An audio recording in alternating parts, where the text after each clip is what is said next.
Հոկտեմբերյան փոթորիկը ընդմիշտ կփոխեր միայնակ շեֆ խոհարարի կյանքը։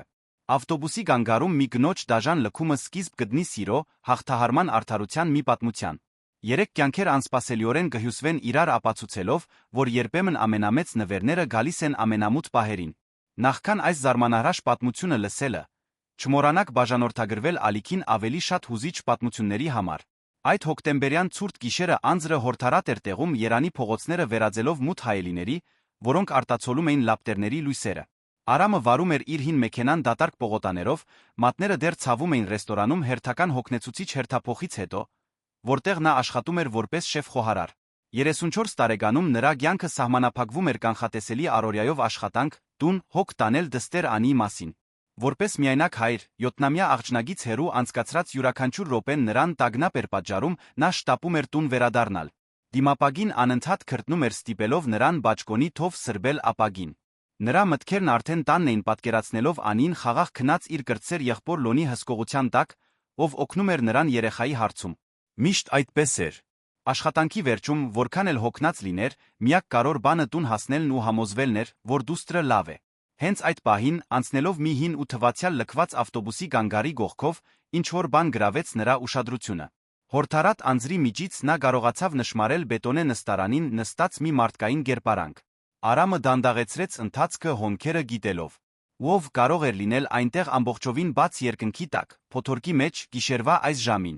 Ավելի մոտենալիս նրա սիրտը սեղմվեց։ Դա մի կին էր ամբողջովին թրջված, նստած անշարժ, կարծես ամեն ինչից հրաժարված լիներ։ Նրա գողքին մի փոքրիկ սայլակ էր շրջված, որի իրերը թափված էին թաց կետնին։ Կնոջ կեցվածքը լիակատար պարտության մասին էր խոսում ուսերը կախ, գլուխը խոնար, նա ակնհայտորեն դողում էր ցրտից։ Արամը կանգնեցրեց մեքենան մի քանի մետր առաջ միացրեց վթարային լույսերը։ Հետի տեսադաշտի հայելու միջով նա մի քանի վայրկյան դիտեց տեսարանը ներքուստ պայքարելով, թե արդյոք պետք է խառնվի։ Միայնակ հոր փորձը նրան զգուշավոր էր դարձրել անծանոթների հանդեպ, բայց այդ պատկերը նրան խորապես հուզեց։ Կինը մուգ ագնոց էր գրում նույնիսկ հորդառատ անձրի տակ գիշերվա մթության մեջ, ինչը նրան տարօրինակ թվաց։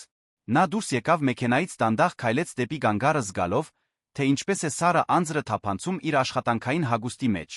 Մոտենալիս նա լսեց խեղդված հեգեգոցների ձայնը, որը խառնվում էր փոթորկի աղմուկին։ Կինը հուսահատ լաց էր լինում, կարծես աշխարհի ամբողջ ցավը կենտրոնացած լիներ այդ պահին։ Ներեցեք, մեղմ ասաց Արամը փորձելով չվախեցնել նրան։ Դուք ձեզ լավ եք զգում։ Կինը բարձրացրեց դեմքը ձայնի ուղղությամբ, բայց նրա աչքերը մնացին թաքնված թրջված մուգ ագնոցի հետում։ Արամը նկատեց, որ նա երիտասարդ է, հավանաբար 30 տարեկան, շագանակագույն մազերով, որոնք անձրից կպել էին դեմքին։ Նրա հագուստը թե թաց էր, թվում էր որակյալ, ինչն էլ ավելի խորհրդավոր էր դարձնում նրա ներկայությունը այդտեղ։ Հեռացեք, խնդրում եմ, շնջաց նա լացից խրպոտացած ձայնով։ Ինձ հետից գալու են։ Պետք չէ անհանգստանալ իմ մասին։ Բայց Արամը զգաց սուտը նրա ձայնի մեջ։ Նրա խոսելուձը տատանվող առանց համոզմունքի, հուշում էր, որ նա գիտեր ոչ ոք չի գալու։ Այդ պահին կար ինչ-որ հուսահատ բան, մի միայնություն, որը նա ճանաչեց, որովհետև ինքն էլ նման բան էր զգացել միայնակ հայր դառնալու առաջին ամիսներին։ Շատ ուժեղ անձր է գալիս, ասաց նա հանելով իր բաճկոնը պահելով նրա գլխավերում։ Գոնե թույլ տվեք մի փոքր պաշտպանել ձեզ անձրից, մինչ սպասում ենք։ Կինը չարարկեց, երբ զգաց չոր գործվածքը իր թաց մազերի վրա։ Արամը նստեց նրա գողքին նստարանին պահպանելով հարգալից հեռավորություն, բայց առաջարկելով իր ներկայությունը որպես վահան այդ պահի միայնության դեմ։ Ինչ է ձեր անունը, մեղմ հարցրեց նա։ Անահիտ, պատասխանեց նա դադարից հետո։ Անահիտ Սարգսյան։ Ես Արամն եմ։ Աշխատում եմ մոտակա ռեստորանում։ Տուն էի գնում, երբ ձեզ տեսա։ Անահիտը թեթագի գլխով արեց, բայց ուրիշ ոչինչ չասաց։ Արամը նկատեց, որ նա մի փոքրիկ պայուսակ էր սեղմել կրծքին, կարծես դա իր վերջին ունեցվածքն էր աշխարհում։ Մուգ ագնոցը, նույնիսկ թույլ լույսի տակ, ավելին էր, քան պարզապես աքսեսուար։ Դա արգելք էր, պաշտպանություն։ Ինչքան ժամանակ է, ինչ այստեղ եք, զգուշությամբ հարցրեց Արամը։ Չգիտեմ, խոստովանեց նա։ Կորցրել եմ ժամանակի զգացողությունը։ Նա ասաց, որ կվերադառնա, որ դա ընդամենը արագ այց էր մասնագետ բժշկի մոտ, բայց նրա ձայնը նորից կտրվեց։ Արամը սկսեց հասկանալ, որ այս իրավիճակի հետում ավելի բարդ պատմություն կա։ Բժշկի հիշատակումը, մուգ ագնոցը, նրա շարժվելուձը, կամ ավելի շուտ չշարժվելը, սկսեցին կազմել մի պատկեր, որն ավելի ու ավելի էր անհանգստացնում նրան։ Անահիտ, մեղմ ասաց նա, կարող եմ հարցնել, դուք տեսնո՞մ եք։ Հարցը ստիպեց նրան էլ ավելի գծկվել։ Երկար լռությունից հետո նա բացասաբար օրորեց գլուխը։ Մի քանի ամիս առաջ կուրացա, խոստովանեց նա գրեթե անլսելի ձայնով։ Հանկարծակի վարակ։ Բժիշկներն ասացին, որ հնարավոր չէ վերականգնել։ Արամը միաժամանակ կարեկցանքի բարկության ալիք զգաց։ Ինչ-որ մեկը գույր գնոջը թողել էր փոթորկի տակ։ Այդ արարքի դաժանությունը գրեթե անըմբռնելի էր նրա համար, ով իր կյանքը նվիրել էր դստերը պաշտպանելուն հոգ տանելուն։ Ո՞վ ձեզ բերեց այստեղ, հարցրեց նա փորձելով պահպանել ձայնի հանգստությունը։ Ամուսինս, շշնջաց նա։ Նախկին ամուսինս, իրականում։ Նա ասաց, որ պայմանավորվել է մի մասնագետի հետ, ով կարող է ինձ օգնել։ Ինձ բերեց այստեղ ասաց, որ մի քանի ժամից կվերադառնա։ Նա փորձեց հաշվել, դա կեսօրին էր։ Արամը նայեց իր ձեռքի ժամացույցին։ Գրեթե գիշերվա 11-ն էր։ Անահիտը այնտեղ էր ավելի քան 6 ժամ, լիովին մենակ, գնալով ուժգնացող փոթորկի տակ։ Անահիտ, վճռական ասաց նա, ոչ ոք չի գալու։ Եվ դուք չեք կարող այստեղ մնալ։ Թույլ տվեք ձեզ տանել մի ապահով տեղ։ Նա տատանվեց ավելի ամուր սեղմելով պայուսակը։ Ես ձեզ չեմ ճանաչում, ասաց նա։ Ինչպես կարող եմ վստահել։ Արամը լիովին հասկանում էր նրա վախը։ Կույր գին, լքված, լիակատար անպաշտպան վիճակում։ Նա պետք է ինչ-որ կերպ շահեր նրա վստահությունը։ Ես 7 տարեկան դուստր ունեմ, մեղմ ասաց նա։ Անին։ Եթե նա լիներ ձեր փոխարեն, ես կցանկանայի, որ ինչ-որ մեկը նրան օգներ։ Ես ձեզ ցավ չեմ պատճառի, Անահիտ։ Խոստանում եմ։ Նրա ձայնի անկեղծությունը կարծես դիպավ Անահիտին։ Նա խորը շունչ քաշեց, կարծես իր կյանքի ամենադժվար որոշումներից մեկ ներկայացնում։ Լավ, վերջապես շշնջաց նա։ Արամը զգուշությամբ օգնեց նրան բարձրանալ, հավաքեց թափված իրերը հետ դրեց սայլակի մեջ։ Անահիտը շարժվում էր տատանվելով, ակնհայտորեն դեռ հարմարվելով իր նոր իրականությանը։ Նա առաջարկեց իր ձեռքը նրան մինչ մեքենան ուղեկցելու համար բացատրելով յուրաքանչյուր քայլը։ Հիմա 3 աստիճան գիճնենք, ասում էր նա։ Մեքենան մեր առջ է մոտ 10 քայլի վրա։ Դուռն արդեն բաց է։ Դեպի տուն տանող ճանապարհին Անահիտը լուր էր, ձեռքերը խաչած պայուսակի վրա։ Արամը միացրեց տաքացուցիչը, մեղմ երաժշտություն դրեց փորձելով ստեղծել հնարավորինս հարմարավետ միջավայր։ Նա հայելու մեջ հետում էր, թե ինչպես է նա թվում շոկի մեջ դանդաղ գիտակցելով իր հետ պատահածը։ Ես ապրում եմ դստեր սկրտսեր եղբորս հետ, բացատրեց նա ճանապարհին։ Լոնը օգնում է Անին խնամել, երբ ես աշխատում եմ։ Դա բարձ, բայց ապահով տուն է։ Անահիտը միայն գլխով արեց դեռ սեփական մտքերի մեջ կորած։ Երբ հասան տուն, Արամը գայանեց անջատեց շարժիչը։ Դա մի համեստ տուն էր նոր Զեյթունի հանգիստ թաղամասում արջում փոքրիկ պարտեզով պատուհաններից երացող հյուրընկալ լույսերով։ Լոնը պատշգամբի լույսը միացրած էր թողել, ինչպես միշտ անում էր, երբ գիտեր, որ Արամը ուշ է գալու։ Հասանք, մեղմ ասաց Արամը։ Ես կօգնեմ ձեզ դուրս գալ գուղեկցեմ մինչ դուռը։ Անահիտը թույլ տվեց իրեն ուղեկցել, նրա քայլերը անվստահ էին մուտքի քարե ճանապարհի վրա։ Արամը զգուշությամբ բացեց դուռը ցածրաձայն կանչելով։ Լոն, ես եմ։ Կրտսեր եղբայրը հայտնվեց հյուրասենյակում 25 տարեկան մի երիտասարդ խառնված մազերով հետաքրքրասեր հայացքով։ Երբ տեսավ Արամին թրջված ակնհայտորեն հուզված կնոջ հետ, նրա դեմքի արտահայտությունը անմիջապես փոխվեց մտահոգության։ Սա Անահիտն է, պարզապես ասաց Արամը։ Նա մեր օգնության գարիքն ունի։ Լոնը, ով միշտ զգայուն հասկացող էր, հարցեր չտվեց։ Միայն գլխով արեց ասաց. Իհարկե, ես կպատրաստեմ հյուրերի սենյակը մի քանի չոր սրբիչ կբերեմ։ Արամը Անահիտին ուղեկցեց հյուրասենյակ օգնելով նրան նստել ամենահարմարավետ բազմոցին։ Անին քնած է, հարցրեց նա Լոնին։ Այո, մոտ 1 ժամ առաջ քնեց։ Դպրոցում ծանր օր էր ունեցել։ Արամը թեթացած շունչ քաշեց։ Ավելի լավ էր, որ Անին չտեսներ այդ սկզբնական պահը։ Ժամանակ կլիներ ծանոթացնելու համար, երբ Անահիտն ավելի հանգիստ լիներ։ Լոնը բերեց փափուկ սրբիչներ չոր հագուստ, որը պատկանել էր Արամի գնոջը խնամքով պահված էր պահարանի տուփի մեջ։ Դրանք պարզ, բայց մաքուր հարմարավետ իրեր էին։ Արամը շուգով բացատրեց իրավիճակը, մինչ Անահիտը նստած էր դեռ թեթագի դողալով ցրտից շոկից։ Անահիտ, մեղմ ասաց Արամը, Լոնը ձեզ համար չոր հագուստ է բերել։ Այնտեղ լոքարան կա մաքուր սրբիչներ։ Ցանկանում եք, որ ձեզ ուղեկցեմ այնտեղ։ Նա շնորհակալությամբ գլխով արեց։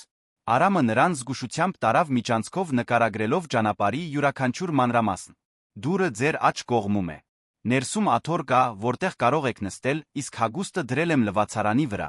Լույսի անջատիչը դրան մոտ է, բայց հիմա դրա մասին մի մտահոգվեք։ Անահիտը տատանվեց ներս մտնելուց առաջ։ Դուք ինձ չեք ճանաչում, ասաց նա թույլ ձայնով։ Ինչո՞ւ եք ինձ օգնում։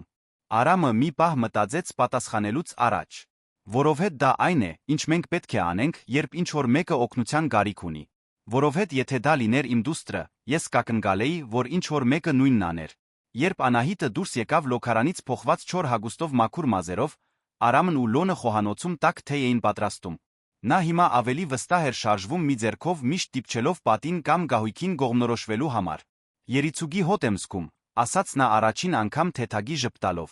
Լոնը երանի լավագույն թեյն է պատրաստում, պատասխանեց Արամը նրան ուղեկցելով դեպի խոհանոցի սեղանի աթոռը։ Նա մարդկանց մասին հոգ տանելու առանձնահատուկ տաղանդ ունի։ Լոնը թեյը լցրեց մեծ տաք բաժակի մեջ զգուշությամբ դնելով Անահիտի ձեռքերի մեջ։ Շաքարավազ մեղր ունեմ, եթե ցանկանաք, մեղմորեն առաջարկեց նա։ Մեղր, խնդրում եմ, պատասխանեց Անահիտը։ Վաղուց այսպիսի լավ թեյ չէի խմել։ Մինչ նա դանդաղ խմում էր վայելելով մարմնով մեկ տարածվող ջերմությունը, Արամը դիտում էր նրա դեմքի արտահայտությունը։ Նրա շարժումների մեջ բնական էլեգանտություն կար, նույնիսկ անպաշտպան վիճակում։ Ակնհայտ էր, որ նա եկել էր այլ ավելի հարմարավետ կյանքից։ Անահիտ, զգուշությամբ ասաց Արամը, պարտադիր չէ մեզ որևէ բան պատմել, եթե չեք ցանկանում։ Բայց եթե կա մեկը, ում պետք է տեղյակ պահենք, որ դուք ապահով եք։ Նա բացասաբար օրորեց գլուխը։ Ոչ ոք չկա։ Իմ ընտանիքը ապրում է այլ մարզում, երբ ես կուրացա։ Նրա ձայնը կտրվեց։ Մարդիկ անհետանում են, երբ դու դառնում ես անհարմար։ Լոնն ու Արամը լուր հայացքներ փոխանակեցին։ Նրա ձայնի դառնությունը բացահայտում էր ավելի խորը ցավ, քան պարզապես այդ գիշերվա լքումը։ Իսկ ձեր նախկին ամուսինը, մեղմ հարցրեց Լոնը։ Արդյոք պետք է անհանգստանանք նրա պատճառով։ Անահիտը ծիծաղեց, բայց դա անհոգի ծիծաղ էր։ Վարդանը ինձ չի փնտրի։ Նա ստացավ այն, ինչ ուզում էր։ Ինչ էր նա ուզում, հարցրեց Արամը զգալով աջող բարկություն։ Անահիտը բաժակը դրեց սեղանին խորը շունչ քաշեց, կարծես պատրաստվում էր ցավոտ մի բան բացահայտել։ Մենք միասին բիզնես ունեինք։ Ես զարդերի դիզայներ էի, ունեի իմ սեփական բրենդը, 10 տարվա ընթացքում ամեն ինչ զրոյից էի ստեղծել։ Երբ կուրացա, նա ասաց, որ գօգնի ինձ շարունակել, որ ինքը կլինի իմ աչքերը։ Բայց կամաց-կամաց նա իր ձեռքը վերցրեց ամեն ինչ։ Արամը առաջ թեքվեց հետաքրքրված մտահոգված։ Ինչպես թե։ Սկզբում համակարգիչների գաղտնաբառերն էին, որովհետև ես այլս չէի կարողանում հեշտությամբ մուտքագրել դրանք։ Հետո բանկային հաշիվները, որովհետև նրան օգնություն էր պետք գործարքների համար։ Հետո մատակարարների հետ պայմանագրերը, հաճախորդները, առցանց խանութը։ Նա ասում էր, որ դա ժամանակավոր է, մինչ ես հարմարվեմ։ Լոնը դժգոհության ձայն հանեց։ Բայց նա երբեք հետ չտվեց կառավարումը։ Ավելի վատ, շարունակեց Անահիտը, նրա ձայնն ավելի հաստատուն էր դառնում խոսելիս։ Երկու շաբաթ առաջ պատահաբար իմացա, որ նա ամբողջ բիզնեսը փոխանցել է իր անունով։ Երբ ես նրան դիմակայեցի, նա ասաց, որ դա մեր գույքը պաշտպանելու համար է, որ կույր մարդը չի կարող ընկերություն ղեկավարել։ Արամը զգաց, թե ինչպես է բարկությունը եռում իր ներսում։ Դաժանությունն ու մանիպուլյացիան ակնհայտ էին։ Եվ դուք չեք կարողանում որևէ իրավական քայլ ձեռնարկել։ Ինչպես, դառնությամբ հարցրեց Անահիտը։ Նա ունի բոլոր փաստաթղթերը, բոլոր գաղտնաբառերը, բոլոր կոնտակտները։ Իսկ ես։ Նա ձեռքով ցույց տվեց իր աչքերը։ Ես պարզապես մի գույր կին եմ, ով չի կարող նույնիսկ ապացուցել, որ ընկերությունը ի սկզբանե իրենն էր։ Հաջորդած լռությունը լցված էր վրդովմունքով։ Արամը նայեց Լոնին, ով ակնհայտորեն լարված մտածում էր։ Անահիտ, դանդաղ ասաց Լոնը, դուք որե բանի պահուստային պատժեններ ունեք։ Հին էլեկտրոնային նամակներ, պայմանագրեր, որե բան, որը կապացուցի ձեր սկզբնական սեփականությունը։ Նա մի պահ մտածեց։ Ամեն ինչ ամպային տիրույթում էր, բայց նա փոխեց բոլոր գաղտնաբառերը։ Ասաց, որ անվտանգության համար է հաքերներից պաշտպանվելու համար։ Լոնը առաջին անգամ ժպտաց այն պահից, ինչ Անահիտը եկել էր։ Ես տեխնոլոգիաների ոլորտում եմ աշխատում։ Եթե թույլ տաք, կարող եմ փորձել վերականգնել ձեր տվյալները։ Կան ձեր հին պատժեններին հասնելու համար, հատկապես եթե հիշում եք հաշիվների մասին կոնկրետ տեղեկություններ։ Արամը տեսավ հույսի գայծ Անահիտի աչքերում, նույնիսկ եթե դրանք թաքնված էին մուգ ագնոցի հետում։ Դուք դա կանեք, բայց ինչո՞ւ։ Դուք ինձ հազիվ եք ճանաչում։ Որովհետև այն, ինչ պատահել է ձեզ հետ, անարդար է, վճռական ասաց Արամը։ Եվ որովհետև մենք հնարավորություն ունենք օգնելու ուղղել դա։ Այդ պահին աստիճաններից իջնող փոքրիկ քայլերի ձայնը ընդհատեց խոսակցությունը։ Անին հայտնվեց խոհանոցի մուտքի մոտ տրորելով քնած աչքերը հագած միայղջուրներով գիշերազգեստ։ Պապիկ, ասաց նա քնից խրպոտացած ձայնով։ Ձայներ լսեցի։ Արամը անմիջապես վեր կացավ գնաց դստեր մոտ։ Անի, սիրելիս, դու պետք է քնած լինեիր։ Բայց Անին արդեն նկատել էր սեղանի շուրջ նստած Անահիտին։ Երեխաներին հատուկ հետաքրքրասիրությամբ նա ուղիղ քայլեց դեպի կինը։ Ողջույն, պարզապես ասաց Անին։ Դուք նոր եք այստեղ։ Անահիտը դեմքը շրջեց ձայնի ուղղությամբ, մի պահ նրա դեմքի արտահայտությունը լիովին մեղմացավ։ Ողջույն, փոքրիկս։ Ես Անահիտն եմ։ Դու երի Անին ես։ Ինչպես գիտեք իմ անունը, հարցրեց Անին հետաքրքրված։ Հայրիկդ պատմեց քո մասին։ Ասաց, որ շատ յուրահատուկ դուստր ունի։ Անին ժպտաց առանց վարանելու էլ ավելի մոտեցավ Անահիտին։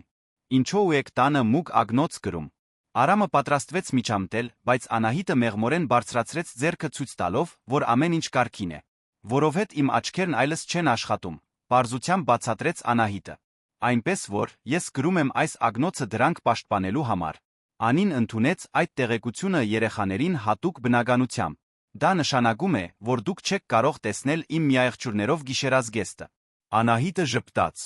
Դա առաջին անգեղծ ժպիտն էր, որ Արամը տեսնում էր նրա դեմքին։ Չեմ կարող տեսնել, բայց կարող եմ պատկերացնել։ Համոզված եմ, որ այն շատ գեղեցիկ է։ Այն վարդագույն է ու փայլփլուն, բացականչեց Անին։ Իսկ արջում մի մեծ միայղջուր կա ոսկեգույն բաշով։ Կախարդական է թվում, պատասխանեց Անահիտը, Արամը տեսավ, որ նա իսկապես հուզված էր երեխայի անմեղությունից։ Անին հանկարծ մի միտք հղացավ։ Ուզում եք նկարագրեմ մեր տունը ձեզ համար։ Այդպես դուք կիմանաք, թե ինչպես է այստեղ ամեն ինչ։ Արամը պատրաստվում էր ասել, որ ուշ է Անին պետք է վերադառնա անգողին, բայց Անահիտը կանխեց նրան։ Ես շատ կցանկանայի դա, Անի, բայց գուցե վաղը անենք։ Հայրիկդ ասաց, որ դու դպրոց պիտի գնաս։ Անին շուրթերը կախեց, բայց գլխով արեց։ Կարող եմ գրգել ձեզ քնելուց առաջ։ Այս պարզ ուղղակի հարցը ստիպեց Անահիտի աչքերը արցունքներով լցվել ագնոցի հետում։ Նա բացեց գրկումը, Անին մոտեցավ նրան ջերմ ու անգեղծ գրգելով։ Բարի գիշեր, Անահիտ, ասաց Անին։ Վաղը ես ձեզ ցույց կտամ նա իմ նկարները։ Պապիկն ասում է, որ ես լավ եմ նկարում։ Այն բանից հետո, երբ Արամը Անին հետ տարավ անգողին, նա վերադարձավ խոհանոց տեսավ Անահիտին լուր արցունքները սրբելիս։ Ներեցեք, ասաց նա։ Պարզապես վաղուց ոչ ոք ինձ հետ որպես սովորական մարդ չէր վարվել։ Ձեր դուստրը յուրահատուկ է։ Նա իմ աշխարհն է, պարզապես ասաց Արամը։ Եվ դուք տեսաք, թե որքան բնական է նա ձեր հանդեպ։ Անին լավ մարդկանց զգալու առանձնահատուկ բնազդ ունի։ Լոնը, ով լուր հետում էր այդ ամենին, մոտեցավ սեղանին։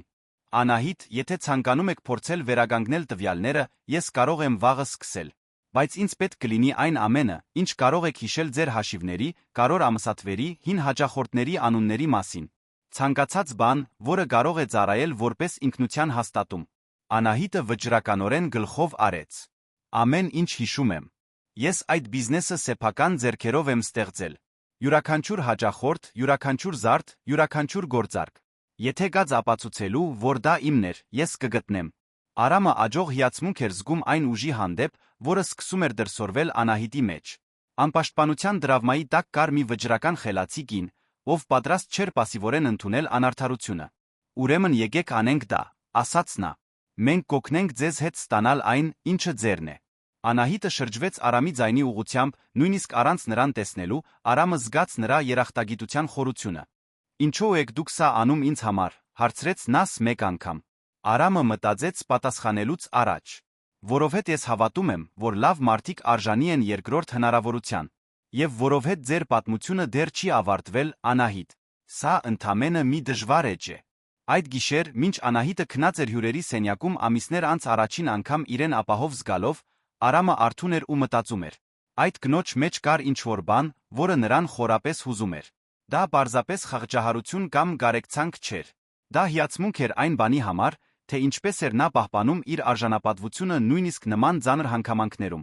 Լոնը նույնպես ուշ քնեց փնտրելով գոտրված հաշիվներից կեղծ փոխանցումներից տվյալներ վերականգնելու ուղիներ։ Նրա տեխնիկական միտքն արդեն մշակում էր մի պլան օգնելու Անահիտին վերակառուցել իր թվային կյանքը։ Իսկ հարան սենյակում Անահիտը նույնպես արթուն էր ամիսներ անց առաջին անգամ զգալով մի բան, որը լիովին մոռացել էր հույս։ Այդ անծանոթ ընտանիքի բարությունը նրա գոտրված սրտում հնարավորության մի փոքրիկ սերմ էր ցանել։ Գուցե, միայն թե գուցե, նա կարողանար վերակառուցել իր կյանքը։ Հաջորդ առավոտ Արամը արթնացավ թարմ սուրճի բույրից խոհանոցից լսվող աշխույժ ձայներից։ Երբ նա իջավ, տեսավ մի տեսարան, որը զարմացրեց նրան։ Անին նստած էր Անահիտի գողքին սեղանի շուրջ մանրամասն նկարագրում էր Նախաջաշի յուրաքանչյուր առարկա։ Իսկ սա ելակի մուրաբան է, որը հորեղբայր Լոնն է պատրաստել, խանդավառությամբ ասում էր Անին։ Այն շատ քաղցր է, իրական ելագի գտորներ ունի։ Հայրիկը միշտ շատ է դնում, որովհետ ասում է, որ կյանքը պետք է ավելի քաղցր լինի։ Անահիտը ժպտում էր, մինչ մուրաբան քսում էր հացին առաջնորդվելով աղջնագի ճշգրիտ հրահանգներով։ Անի, ասաց Արամը, դու չպետք է պատրաստվեիր դպրոցի համար։ Արդեն պատրաստ եմ, պատասխանեց նա ցույց տալով դպրոցական համազգեստը։ Իսկ Անահիտն ասաց, որ ինձ կսովորեցնի փակ աչքերով բաներ անել։ Արամը հարցական նայեց Անահիտին, ով բացատրեց. Անին պատմեցի, որ գուրանալուց հետո շատ նոր բաներ եմ սովորել, որ կարող եմ եփել, իրերը դասավորել, նույնիսկ աշխատել հիմնականում օգտագործելով շոշափելիքն ու լսողությունը։ Նա հիացած էր։ Լոնը հայտնվեց խոհանոցում, ձեռքին նոթբուք մի դես թղթեր։ Բարի լույս բոլորին։ Անահիտ, ես որոշ նախնական տեղեկություններ եմ գտել։ Եթե պատրաստ եք, կարող ենք սկսել աշխատել ձեր տվյալների վերականգնման վրա։ Այն բանից հետո, երբ Արամը Անին տարավ դպրոց, երեքով նստեցին հյուրասենյակում քննարկելու Լոնի պլանը։ Անահիտը ամբողջ առավոտն անցկացրել էր հիշելով կոնկրետ մանրամասներ հաշիվների ստեղծման ամսաթվերը, հին հաճախորդների անունները, մատակարարները, նույնիսկ իր առաջին ստեղծագործության անունը Մարգարտե Արցունք անվամբ մի վզնոց, որը պատրաստել էր մի հատուկ հաճախորդի համար։ Հոստինգ ընկերության ավտոմատ պահուստավորման համակարգը պատժենները պահում է մինչ 2 տարի, բացատրեց Լոնը արագ մուտքագրելով։ Եթե կարողանանք ապացուցել ձեր սկզբնական ինքնությունը, կարող ենք մուտք գործել ձեր ֆայլերի հին տարբերակներին նախքան Վարդանի կողմից վերահսկողություն վերցնելը։ Անահիտը տեղեկությունները տրամադրում էր տպավորիչ ճշգրտությամբ։ Նա հիշում էր առաջին դարում վաճառված ապրանքների ճշգրիտ քանակը, ամենահայտնի ապրանքների գոտերը, նույնիսկ այն էլեկտրոնային հասցեն, որն օգտագործում էր թանկարժեք քարերի կոնկրետ մատակարարի հետ կապ հաստատելու համար։ Ձեր հիշողությունը հիանալի է, նկատեց Արամը հիացած։ Երբ կորցնում ես մի զգայարանդ, մյուսները սրվում են, բացատրեց Անահիտը։ Իսկ այդ բիզնեսը իմ կյանքն էր։ Յուրաքանչյուր մանրամասն դրոշմված էր իմ մտքում։ Լոնը ժամեր շարունակ լարված աշխատեց կապ հաստատելով հոստինգ ընկերությունների, տվյալների բազաների, նույնիսկ Անահիտի հին հաճախորդների հետ, ովքեր կարող էին հաստատել նրա ինքնությունը որպես բրենդի իրական ստեղծող։ Աստիճանաբար նա սկսեց կազմել մի թվային թղթապանակ, որն ապացուցում էր Անահիտի սկզբնական սեփականությունը։ Մի հետաքրքիր բան գտա, ասաց Լոնը երկար փնտրտուքից հետո։ Կան գրառումներ, որ Վարդանը փորձել է կյանքի ապահովագրության պայմանագիր կնքել ձեր անունով 3 շաբաթ առաջ։ Բավականին մեծ գումարի մասին է խոսքը։ Արամը զգաց, թե ինչպես է սարսուրը անցնում իր մարմնով։ Ինչո՞վ նա դա գաներ։ Անահիտը մի պահ շատ լուռ մնաց։ Որովհետ նա ակնկալում էր, որ ես կանհետանամ, ասաց նա սարսափելի հանգստությամբ։ Գանգարում լքելը պատահական չէր, Արամ։ Դա ծրագրված էր։ Այս բացահայտումը նոր հրատապություն հաղորդեց նրանց ջանքերին։ Լոնը ուժեղացրեց իր աշխատանքը, իսկ Արամը էլ ավելի վճռական դարձավ պաշտպանելու Անահիտին, օգնելու նրան հետ ստանալ իր կյանքը։ Կեսօրին, մինչ Լոնը շարունակում էր իր թվային հետաքննությունը, Արամը ստիպված էր գնալ աշխատանքի ռեստորանում։ Անահիտը պնդեց մի քանի ժամ մենակ մնալ ասելով, որ պետք է մարսի այն ամենը, ինչ կատարվում է։ Վստահ եք, հարցրեց Արամը։ Լոնը կարող է մնալ այստեղ ձեզ հետ։ Ես պետք է նորից սովորեմ մենակ մնալ, պատասխանեց Անահիտը։ Իսկ ձեր դունը ապահով է։ Ես զգում եմ դա։ Արամը դժկամությամբ գնաց աշխատանքի, բայց թողեց բոլոր անհրաժեշտ հեռախոսահամարները, մանրամասն հրահանգներ Անահիտի համար, տանը ամեն ինչի տեղակայման վերաբերյալ։ Ամիսներ անց առաջին անգամ մենակ մնալով առանց սպառնալիք զգալու Անահիտը զգուշությամբ ուսումնասիրեց տունը։ Նա մատներով շոշափեց կահույքը, մտապահելով յուրաքանչյուր սենյակի դասավորությունը։ Հյուրասենյակում նա հայտնաբերեց գրքերով լի մի դարակ, իսկ վերում մի քանի լուսանկարներ շրջանակների մեջ։ Նա վերցրեց լուսանկարներից մեկը, մատները սահեցրեց ապակու վրայով, փորձելով պատկերացնել նկարները։ Նա գիտեր, որ չի կարող տեսնել դրանք, բայց ինչ-որ կերպ Արամի անձնական իրերին դիպչելը օգնում էր նրան ավելի լավ հասկանալ, թե ով է նա։ Հենց այդ ժամանակ նրա մտքում մի գաղափար սկսեց ձևավորվել։ Տարիներ շարունակ նրա աշխատանքը որպես զարդերի դիզայներ հիմնված էր հիմնականում տեսողության վրա, գույներ, փայլ, տեսողական սիմետրիա։ Բայց հիմա, իր նոր իրականության մեջ, գուցե նա կարողանար ստեղծել ինչ-որ տարբեր բան։ Զարդեր հիմնված շոշափելիքի, քաշի, հյուսվածքի վրա։ Իրեր, որոնք պատմություններ կպատմեին հպման միջոցով։ Երբ Արամը վերադարձավ աշխատանքից այդ երեկո, Անահիտին գտավ խոհանոցում Անիի հետ ընթրիք պատրաստելիս։ Աղջնակը հաճույքով էր սովորեցնում Անահիտին յուրաքանչյուր սպասքի բաղադրիչի տեղը։ Ինչպես անցավ առաջին օրը մենակ, հարցրեց Արամը։ Լուսավորող էր, պատասխանեց Անահիտը։ Մտածում էի.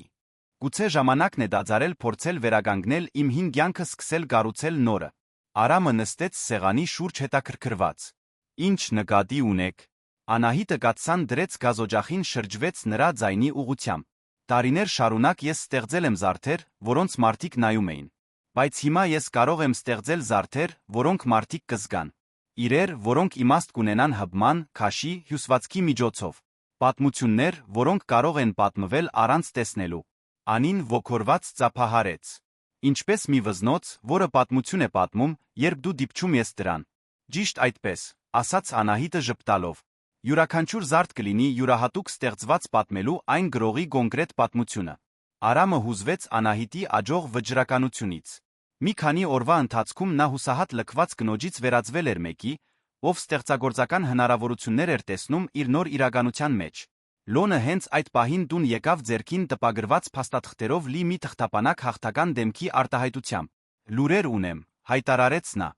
Լավ լուրեր։ Բոլորը հավաքվեցին հյուրասենյակում, մինչ Լոնը դասավորում էր թղթերը սեղանին։ Ինձ հաջողվեց վերագանգնել գրեթե ամեն ինչ, հպարտությամբ ասաց նա։ Ընկերության ստեղծման գրառումները, հաճախորդների ցուցակները, սկզբնական դիզայնները, առաջին տարիների բանկային գործարքները։ Ես բավարար ապացույցներ ունեմ ցույց տալու համար, որ Անահիտը բիզնեսի իրական հիմնադիրն ու սեփականատերն է։ Անահիտը շունչը պահեց։ Եվ դա ինչ է նշանակում։ Դա նշանակում է, որ մենք կարող ենք դատի տալ Վարդանին յուրացման գույքի գեղձ փոխանցման համար։ Նա ապացույցներ գտա, որ նա ընկերության հաշվից գրեթե $200,000 է փոխանցել իր անձնական հաշիվներին։ Արամը ցածրաձայն սուլեց։ Դա շատ մեծ գումար է։ Եվ ավելին կա, շարունակեց Լոնը։ Առանց ձեր գիտության կյանքի ապահովագրության պայմանագիր կնքելու փորձը կարող է դիտարկվել որպես խարդախության փորձ։ Ես խոսել եմ ֆինանսական հանցագործությունների գծով մասնագիտացած փաստաբանի հետ, նա ասաց, որ մենք շատ ամուր հիմքեր ունենք։ Անահիտը երկար ժամանակ լուր մնաց մարսելով տեղեկությունները։ Ինչքան ժամանակ կպահանջվի, վերջապես հարցրեց նա։ Ընկերության նկատմամբ վերահսկողությունը հետ ստանալու համար։ Հավանաբար մի քանի ամիս։ Ֆինանսական փոխհատուցման համար կարող է ավելի երկար տել, կախված նրանից, թե ինչպես կարձագանքի Վարդանը։ Անահիտը վեր կացավ, քայլեց դեպի պատուհանը, ձեռքը դնելով ապակուն։ Ես ուզում եմ դա անել, ասաց նա վճռականությամբ։ Ոչ միայն իմ համար, այլ բոլոր այն մարդկանց համար, ում Վարդանը կարող է փորձել խաբել ապագայում։ Արամը մոտեցավ նրան։ Դա հեշտ չի լինի, զգուշացրեց նա։ Վարդանը հավանաբար կփորձի պաշտպանվել, գուցե նույնիսկ փորձի ինձ վախեցնել, լրացրեց Անահիտը։ Արամ, նա ինձ կույր վիճակում թողել է փոթորկի տակ։ Ավելի վատ բան չկա, որ նա կարող է անել ինձ հետ։ Անին, ով ուշադրությամբ լսում էր խոսակցությունը 7 տարեկան երեխայի համար զարմանալի լրջությամբ, մոտեցավ Անահիտին, բռնեց նրա ձեռքը։ Դուք շատ քաջ եք, պարզապես ասաց նա։ Պապիկը միշտ ասում է, որ քաջ մարդիկ աշխարհն ավելի լավն են դարձնում։ Արամը ժպտաց դստերը հպարտանալով նրա բնական կարեկցանքով։ Անին ճիշտ է, ասաց նա։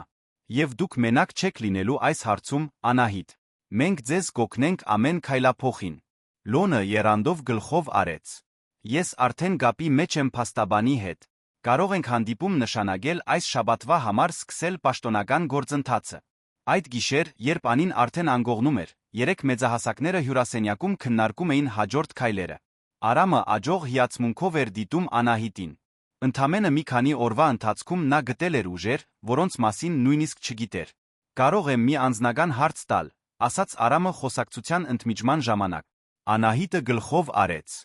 Ինչպես եք հաղթահարում այս ամենը։ Փոփոխությունները, պլանները, Վարդանին դիմակայելու քաջությունը։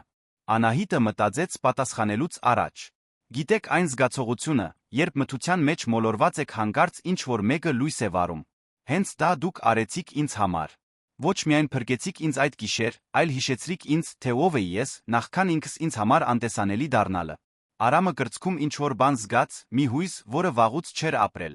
Դուք երբեք անտեսանելի չեք եղել, մեղմ ասաց նա։ Պարզապես ձեզ պետք էին մարդիկ, ովքեր գիտեին, թե ինչպես տեսնել։ Պահը ընդհատվեց Լոնի հեռախոսի զանգով։ Նա պատասխանեց, նրա դեմքի արտահայտությունը աստիճանաբար փոխվեց մտահոգության։ Փաստաբանն էր, ասաց նա անջատելուց հետո։ Վարդանը իմացել է, որ ինչ-որ մեկը հետաքննում է ընկերության հաշիվները։ Նա փաստաբանական գրասենյակ է վարձել, փորձում է արագացնել մնացած ողջ գույքի վերջնական փոխանցումը։ Անահիտը ուղղվեց բազգաթոռին։ Ինչքան ժամանակ ունենք։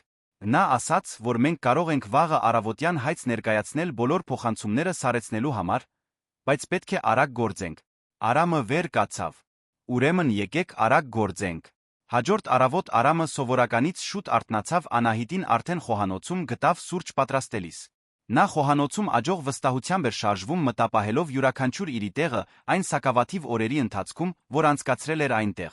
Չկարողացաք քնել, հարցրեց Արամը, գարգավորելով լույսի ուժգնությունը, որպեսզի նրան չանհանգստացնի։ Մի քանի ժամ քնեցի, պատասխանեց Անահիտը, լցնելով 2 բաժակ սուրճ։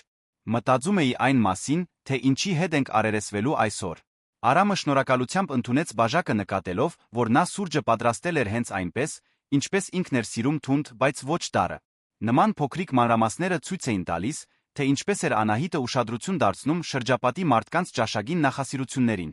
Նյարդայնացած եք, հարցրեց նա։ Նյարդայնացած, բայց վճռական, պատասխանեց նա։ Տարօրինակ է, Արամ։ Ամիսներ շարունակ ինձ լիովին անզոր էի զգում։ Հիմա, կուրանալուցս հետո առաջին անգամ, զգում եմ, որ որոշակի վերահսկողություն ունեմ իմ կյանքի նկատմամբ։ Լոնը իջավ աստիճաններով ձեռքին նոթբուքը, կազմակերպված թղթապանակը այն բոլոր փաստաթղթերով, որ հավաքել էին։ Փաստաբանը հաստատեց ժամը։ Տիկին Աստղիկ Մելիքյան, առավոտյան ժամը 9-ին։ Նա ասաց, որ մեր ունեցած ապացույցներով հեշտությամբ կստանանք սարեցման որոշումը։ Անին հայտնվեց խոհանոցում դեռ գիշերազգեստով, տրորելով աչքերը։ Ինչու են բոլորն այսքան շուտ արթնացել, հարցրեց նա։ Արամը գրացավ, որպեսզի լինի դստեր հասագին։ Այսօր գարոր օր է Անահիտի համար։ Մենք պատրաստվում ենք օգնել նրան լուծել որոշ խնդիրներ։ Անին մոտեցավ Անահիտին, բռնեց նրա ձեռքը։ Ամեն ինչ լավ կլինի, ասաց նա երեխաներին հատուկ լրջությամբ։ Դուք ուժեղ եք։ Ես զգում եմ դա։ Անահիտը ձնգի իջավ, քնքշորեն գրկեց Անին։ Շնորհակալություն, սիրելիս։ Քո խոսքերն ինձ քաջություն են տալիս։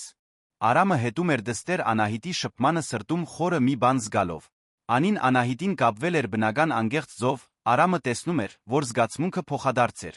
Անին դպրոցում թողնելուց հետո Արամը, Անահիտը Լոնը ուղղորդվեցին տիկին Աստղիկի գրասենյակ։ Դա մի ժամանակակից շենք էր Երանի կենտրոնում։ Արամը լրացուցիչ ջանքեր էր գործադրում նկարագրելու միջավայրի յուրաքանչյուր մանրամասն Անահիտի համար, մինչ նրանք քայլում էին։ Տիկին Աստղիկը եռաց որպես իր գործին տիրապետող ուղղամիտ կին 50 անց, ֆինանսական խարդախությունների գործերով հաստատուն հեղինակությամբ։ Նա աջող հետաքրքրությամբ ընդունեց Լոնի փաստաթղթերը։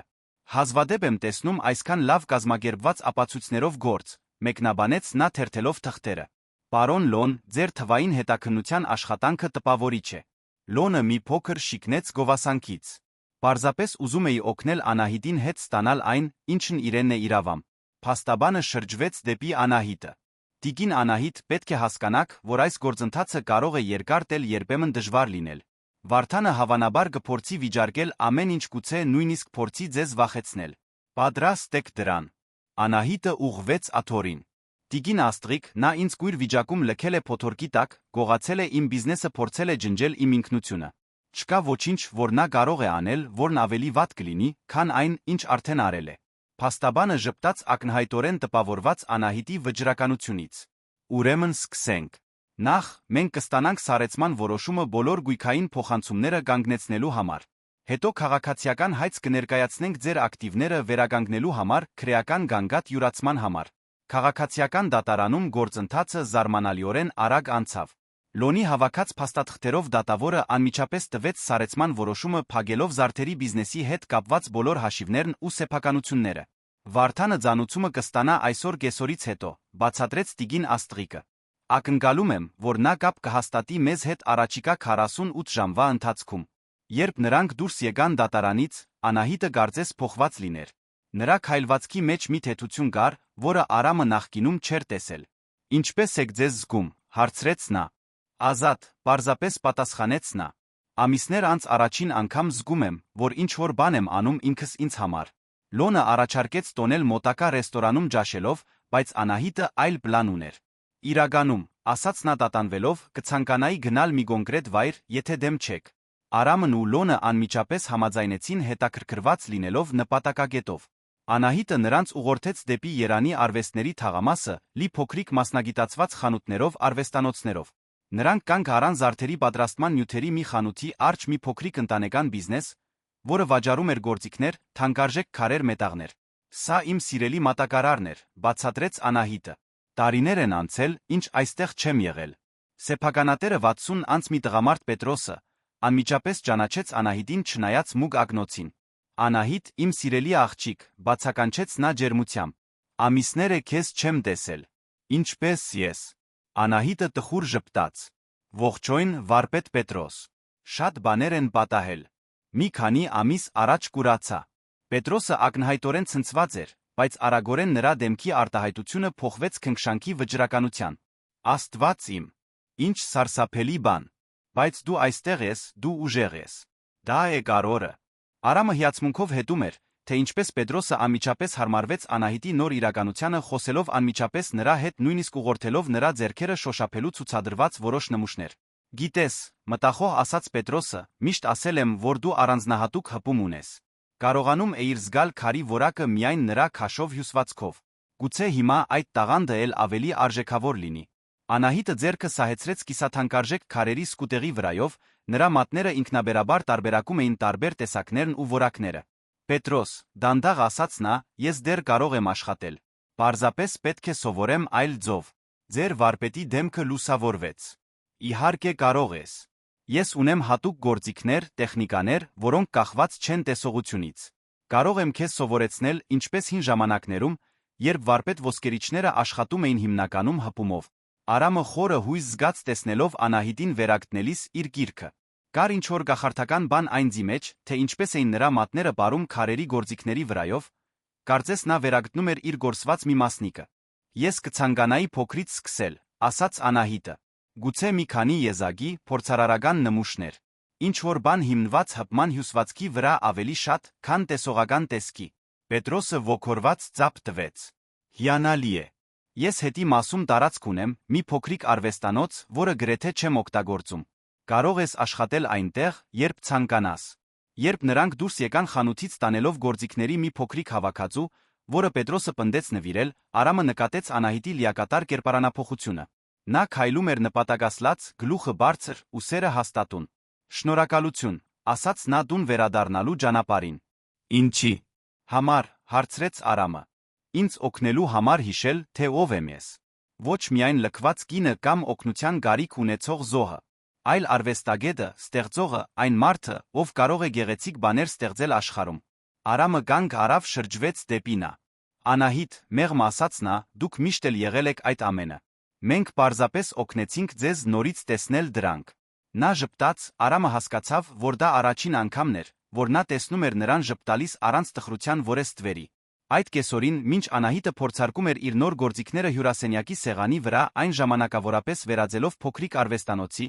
Անին դպրոցից եկավ լի հետաքրքրասիրությամբ։ Ինչ եք անում, հարցրեց աղջնակը հիացած փոքրիկ գործիքներով գունավոր քարերով, որոնք սփռված էին փափուկ գործվածքի վրա։ Սովորում եմ զարդեր պատրաստել նոր ձով, բացատրեց Անահիտը թույլ տալով Անին դիպչել հաղկված ամեթիստի քարին։ Զգա քաշը, հարթությունը։ Յուրաքանչյուր քար տարբեր բնավորություն ունի։ Անին քարը պահեց երկյուղածությամբ։ Գարձես այն պատմություն է պատմում, բացականչեց նա։ Ճիշտ այդպես, ասաց Անահիտը ոգորված։ Եվ ես հենց դա եմ ուզում անել։ Ստեղծել զարդեր, որոնք պատմություններ կպատմեն հպման միջոցով։ Արամը խոհանոցից հետում էր ընթրիք պատրաստելիս տեսնելով իր դստերը Անահիտին միասին աշխատելիս։ Կար ինչ-որ խորապես հուզիչ բան նրանց կապի մեջ, կարծես նրանք ստեղծված լինեին միմյանց կյանքում լինելու համար։ Հեռախոսի զանգը ընդհատեց պահը։ Տիգին Աստրիկներ։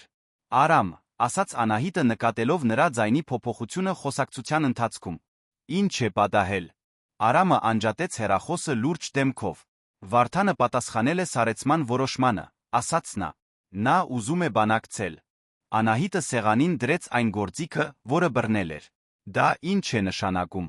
Դա նշանակում է, որ նա գիտի, որ վատ վիճակում է, ուզում է փորձել համաձայնության գալ, նախքան գործը դատարան կհասնի, բացատրեց Արամը։ Տիգին Աստրիկը ուզում է հանդիպում նշանակել հաջորդ շաբաթվա համար։ Անահիտը մի պահ մտախոհ մնաց։ Ես ուզում եմ առերեսվել դրան, վերջապես ասաց նա։ Ուզում եմ նայել Վարդանի աչքերին, կամ ավելի շուտ ուզում եմ, որ նա իմ աչքերի մեջ տեսնի այն, ինչ չկարողացավ կործանել։ Անին, ով ուշադրությամբ լսում էր խոսակցությունը 7-ամյա երեխայի համար տպավորիչ ուշադրությամբ, մոտեցավ Անահիտին։ Դուք գրելով եք ձեր մուգ ագնոցը հանդիպման ժամանակ, անմեղորեն հարցրեց նա։ Անահիտը մեղմորեն դիպավ ագնոցի շրջանագին։ Չգիտեմ, սիրելիս։ Այս ագնոցը ամիսներ շարունակ իմ պաշտպանությունն է եղել։ Չգիտեմ, պատրաստ եմ այն հանել։ Արամը ծնկի իջավ այն բազկաթոռի գողքին, որտեղ նստած էր Անահիտը։ Դուք պարտավոր չեք որե մեկին որե բան ապացուցել, մեղմ ասաց նա։ Գրեք դրանք, եթե ձեզ ավելի հարմարավետ եք զգում։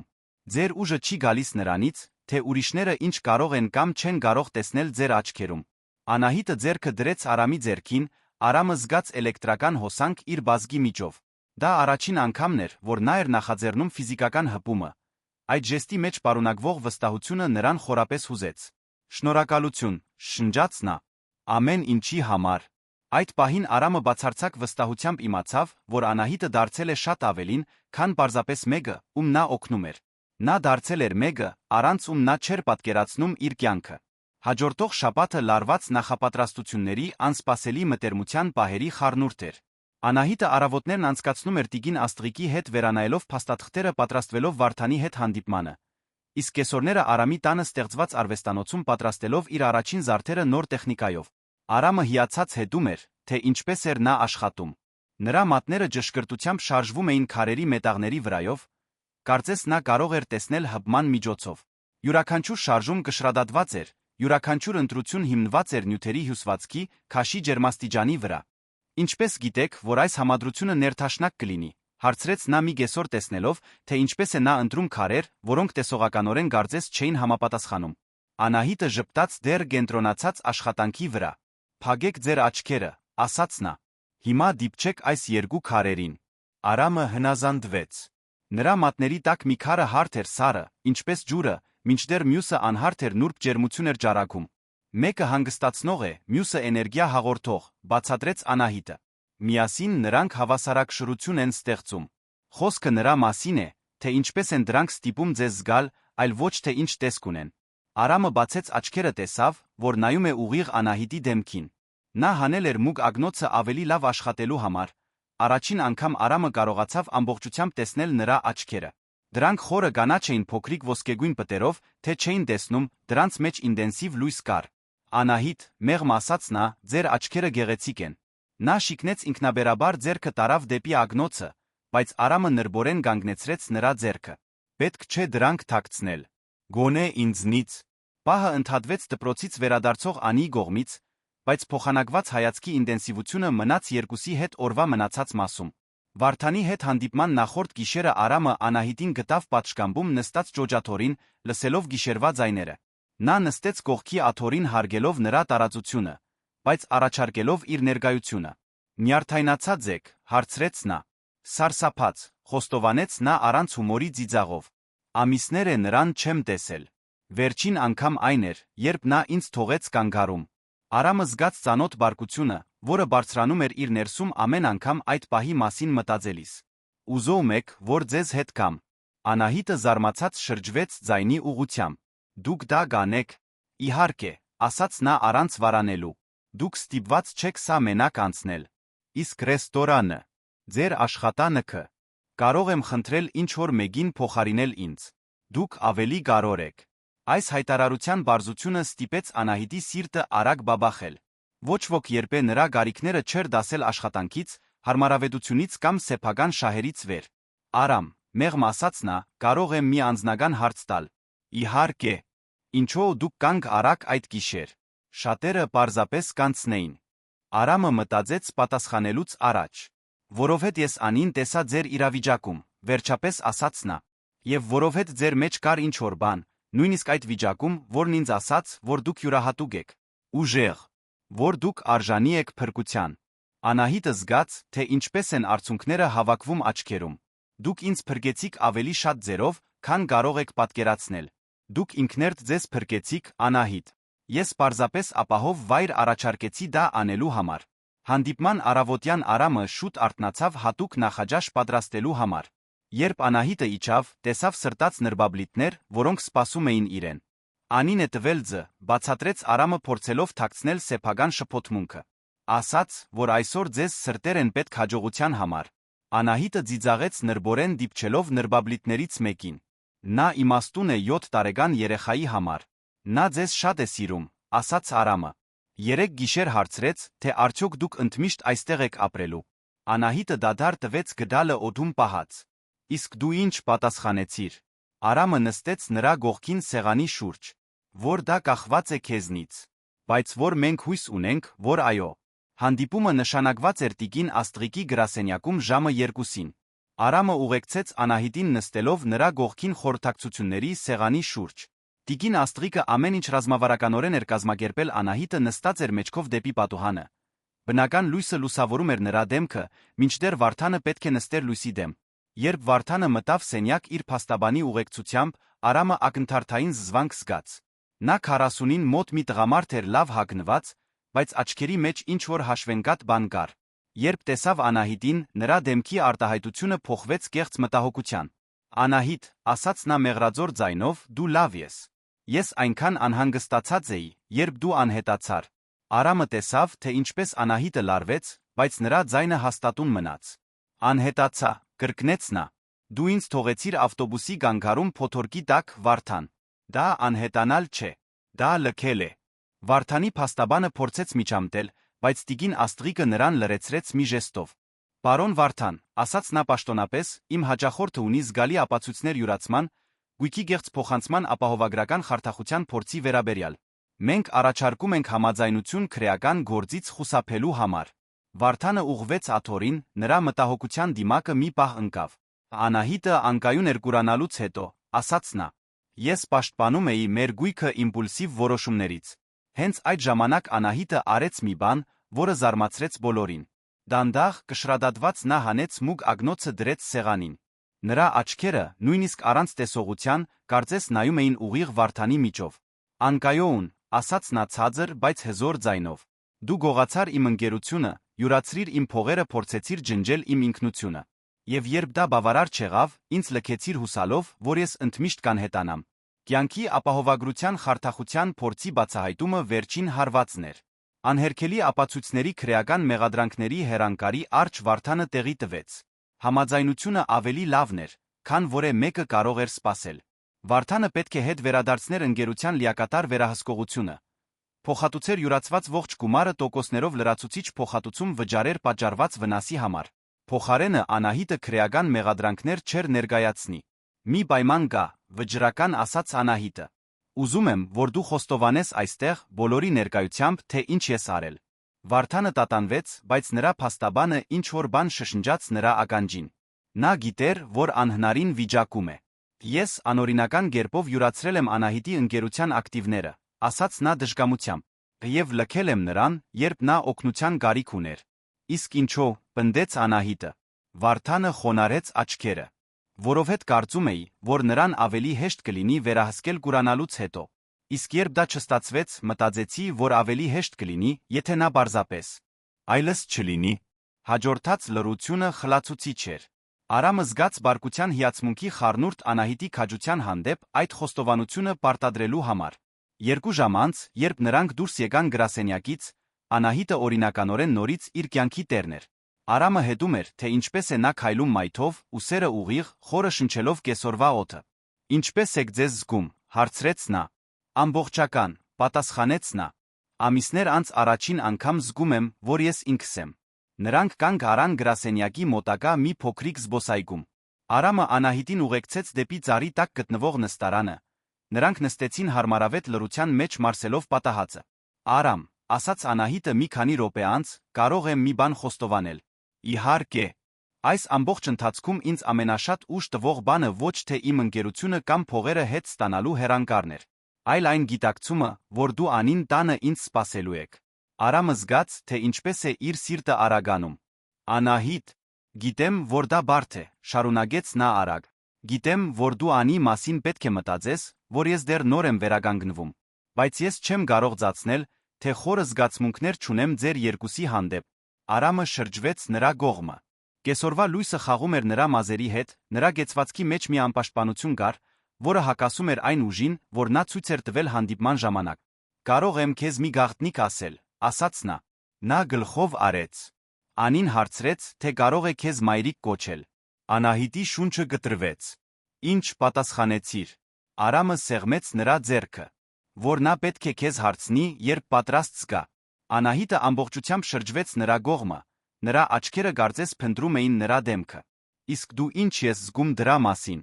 Արամը վերցրեց նրա ձեռքը իր ձեռքերի մեջ։ Զգում եմ, որ դու մեր տունը օջախ դարձրեցիր, որ Անին երբեք այսքան երջանիկ չի եղել, եւ որ ես։ Նա տատանվեց քաջություն հավաքելով, որ ես սիրահարվել եմ քեզ։ Խոստովանությունը մի պահ օդում մնաց նրանց միջ, նախքան Անահիտը կշպտար մի լուսավոր ժպիտով, որը լիովին փոխեց նրա դեմքը։ Ես նույնպես սիրահարվել եմ քեզ, շնջաց նա։ Ձեր երկուսին էլ։ Արամը թեքվեց շատ նրբորեն հպվեց նրա շուրթերին իր շուրթերով։ Դա մի մեղմ համբույր էր լի խոստումներով նոր սկիզբներով։ Երբ նրանք բաժանվեցին, Անահիտը ցածրաձայն ծիծաղեց։ Գիտես, ինչն է ծիծաղելի։ Տարիներ շարունակ ես ստեղծել եմ տեսողական գեղեցկության վրա հիմնված զարդեր։ Հիմա հայտնաբերում եմ, որ կյանքի ամենագեղեցիկ բաները տեսնելու կարիք չունեն զգացվելու համար։ Արամը ժպտաց մեղմորեն դիպչելով նրա դեմքին։ Ինչպես այն, ինչ ես հիմա զգում եմ։ Ճիշտ այդպես, ասաց նա իր ձեռքով ծածկելով նրա ձեռքը։ Հենց այդպես։ Այդ գիշեր, երբ նրանք տուն հասան, Անին վազեց նրանց դիմավորելու ակնհայտ անհանգստությամբ։ Ինչպես անցավ, հարցրեց նա նայելով երկու մեծահասակներին։ Ամեն ինչ լավ անցավ, ասաց Անահիտը ձնգի իջնելով աղջնագին գրգելու համար։ Հիմա ես կարող եմ իսկապես վերսկսել իմ կյանքը։ Անին մի կողմ քաշվեց լրջությամբ նայեց Անահիտին։ Դա նշանակում է, որ դուք գնալու եք։ Արամն ու Անահիտը հայացքներ փոխանակեցին։ Անի, զգուշությամբ ասաց Անահիտը, ինչպես կզգայիր, եթե ես մնայի։ Ընդմիշտ։ Աղջնագի աչքերը փայլեցին։ Դուք ուզում եք մնալ։ Իսկապես։ Եթե հայրիկդ համաձայնի, այո։ Անին ակնկալիքով նայեց Արամին։ Հայրիկ։ Արամը ժպտաց գրգելով իր կյանքի երկու ամենակարևոր մարդկանց։ Իհարկե համաձայն եմ։ Մեր ընտանիքը թերի էր առանց քեզ, Անահիտ։ Եվ ամիսներ անց առաջին անգամ, երբ երեքով գրկախառնված էին այդ տան մուտքի մոտ, որը դարձել էր ապաստան, Անահիտը իմացավ, որ ինքը իսկապես տանն է։ 6 ամիս անց կյանքը կատարյալ ռիթմ էր գտել այն տանը, որն այժմ պաշտոնապես հյուրընկալում էր ամբողջական ընտանիքին։ Անահիտը վերջնականապես տեղափոխվել էր բերելով իր սակավաթիվ անձնական իրերը հյուրերի սենյակը վերածելով մշտական արվեստանոցի։ Լոնը, ով սկզբում մտածում էր տեղափոխվել զույգին ավելի շատ առանձնություն տալու համար, վերջում մնաց բոլորի խնդրանքով։ Նրա ներկայությունը դարձել էր ընտանեկան դինամիկայի անբաժանելի մասը։ Անահիտի բիզնեսը ծաղկեց այնպես, ինչպես նա երբեք չէր պատկերացրել։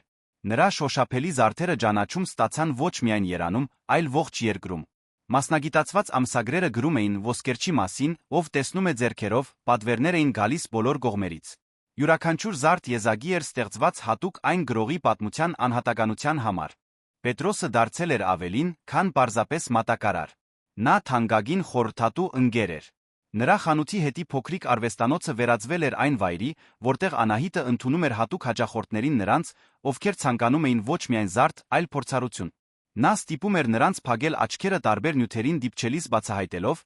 թե որ հյուսվածքներն ու քաշերն են համապատասխանում նրանց էությանը։ Խոսքը կապի մասին է, բացատրում էր նա Արամին մի կեսօր, մինչ աշխատում էր մի հատկապես բարդ զարդի վրա։ Երբ տեսողությունը հանում ես հավասարումից, մարդիկ կապվում են ավելի խորը բանի հետ։ Արամը հիացած հետում էր, թե ինչպես էին Անահիտի մատները պարում թանկարժեք մետաղների վրայով։ Նա վզնոց էր պատրաստում մի հաճախորդի համար, ով վերջերս էր կորցրել մորը։ Մի զարդ, որը ներառում էր մարգարտե մի փոքրիկ ուլունք, որը պատկանել էր հանգուցյալին հյուսված ոսկե թելերով, որոնք խորհրդանշում էին հավերժական հիշողությունները։ Անին, որն արդեն 8 տարեկան էր, դարձել էր Անահիտի ոչ պաշտոնական օգնականը։ Գույները, հյուսվածքները ձերը պոետիկ ճշգրտությամբ նկարագրելու կարողությունը դարձել էր նրա գերզորությունը։ Նա մանրամասն քարտեր էր ստեղծում յուրաքանչյուր հաճախորդի համար, նկարագրելով ոչ միայն նրանց ֆիզիկական նախասիրությունները, այլ նրանց բնավորությունը, երազանքներն ու պատմությունները։ Տիկին Գայանեն արծաթե ձայն ունի, ծիծաղում է զանգակների պես, գրում էր Անին իր քարտերում։ Նրա ձեռքերը փափուկ են թերթիկների պես, նրանից միշտ լավանդայի հոտ է գալիս։ Նրա համար մեզ պետք է մի բան, որը դրսից ուժեղ է, բայց ներսից նուրբ։ Գարնանային մի կեսօր, մինչ Անահիտը աշխատում էր, իսկ Անին գողքի սեղանին տնային առաջադրանքներն էր անում, Արամը ռեստորանից տուն եկավ լուրջ դեմքով, ինչը անմիջապես գրավեց երկուսի ուշադրությունը։ Ինչ որ բան է պատահել, հարցրեց Անահիտը նկատելով լարվածությունը նրա ձայնում։ Արամը ձանր նստեց աթոռին։ Այսօր մի առաջարկ ստացա, դանդաղ ասաց նա։ Ռեստորանի սեփականատերը ուզում է վաճառել այն։ Եվ նա առաջինը ինձ է առաջարկել։ Անահիտը գործիքները դրեց սեղանին։ Բայց դա հրաշալի է։ Դու միշտ երազել ես սեփական ռեստորան ունենալու մասին։ Այո, ասաց Արամը, բայց նրա տոնը խանդավառություն չէր հայտնում։ Բայց դա զգալի գումար է։ Եվ դա կնշանակի շատ ավելի մեծ պատասխանատվություն, ավելի շատ աշխատանքային ժամեր։ Անին բարձրացրեց աչքերը դասերից։ Պապիկ, ինչո՞ւ դու երջանիկ չես թվում։ Չէ, որ դա այն է, ինչ միշտ ուզել ես։ Արամը տխուր ժպտաց դստերը։ Այո, սիրելիս։ Բայց երբեմն, երբ ստանում ենք այն, ինչ միշտ ուզել ենք, հասկանում ենք, որ այն, ինչ հիմա ենք ուզում, տարբեր է։ Անահիտը վեր կացավ մոտեցավ նրան ձեռքերը դնելով նրա ուսերին։ Արամ, ինչ ես դու իրականում ուզում։ Նա ծածկեց նրա ձեռքերից մեկը իր ձեռքով։ Ուզում եմ ավելի շատ ժամանակ անցկացնել ձեր երկուսի հետ։ Ուզում եմ այստեղ լինել, երբ Անին դպրոցից տուն գա։ Ուզում եմ օգնել նրան տնայինների հարցում։ Ուզում եմ հետել քո աշխատանքին։ Ուզում եմ ամեն երեկո ընտանեկան ընթրիքներ ունենալ։ Անահիտը ձնկի իջավ նրա աթոռի գողքին։ Իսկ եթե լիներ միծ երկուսն էլ ունենալո։ Արամը հետաքրքրությամբ նայեց նրան։ Ինչպես թե։ Անահիտի դեմքին դանդաղ ժպիտ հայտնվեց։ Իսկ եթե ավանդական ռեստորանի փոխարեն դու բացեիր մի փոքրիկ հարմարավետ բիստրո։ Մի մտերիմ վայր ավելի մարդկային աշխատանքային ժամերով, որը կկենտրոնանա որակի, այլ ոչ թե քանակի վրա։ Անին անմիջապես ոգորվեց։ Ինչպես այն փոքրիկ սրճարանները, որ տեսնում ենք ֆիլմերում։ Մեղմ երաժշտությամբ ցածրաձայն զրուցող մարդկանցով։ Արամը սկսեց պատկերացնել հնարավորությունը։ Դա ավելի կառավարելի կլիներ, մտախոհ ասաց նա։ Ավելի քիչ սթրեսային։ Բայց նա ավելի քիչ շահութաբեր։ Արամ, մեղմ ասաց Անահիտը, իմ բիզնեսը շատ լավ է ընթանում։ Ավելի լավ, քան երբե պատկերացրել եմ։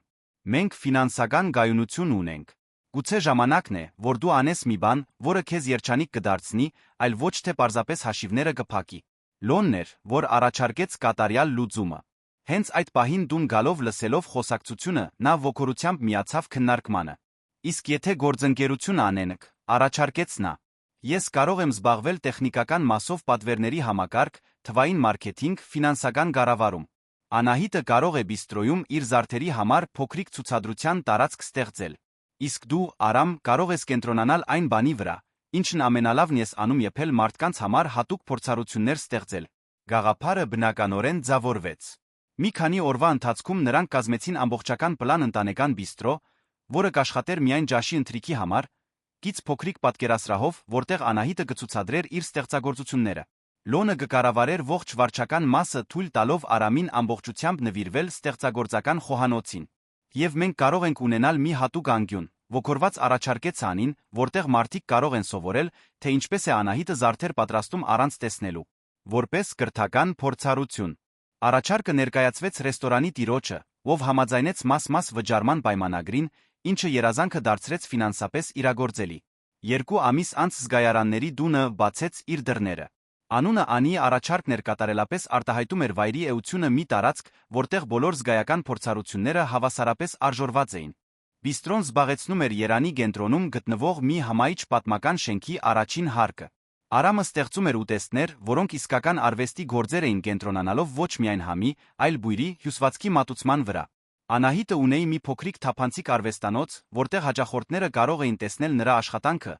մի պատկերասրահ, որտեղ նրա զարդերը ցուցադրված էին այնպես, որ մարդիկ կարողանային դիպչել դրանց փորձել։ Համադրությունը կախարդական էր։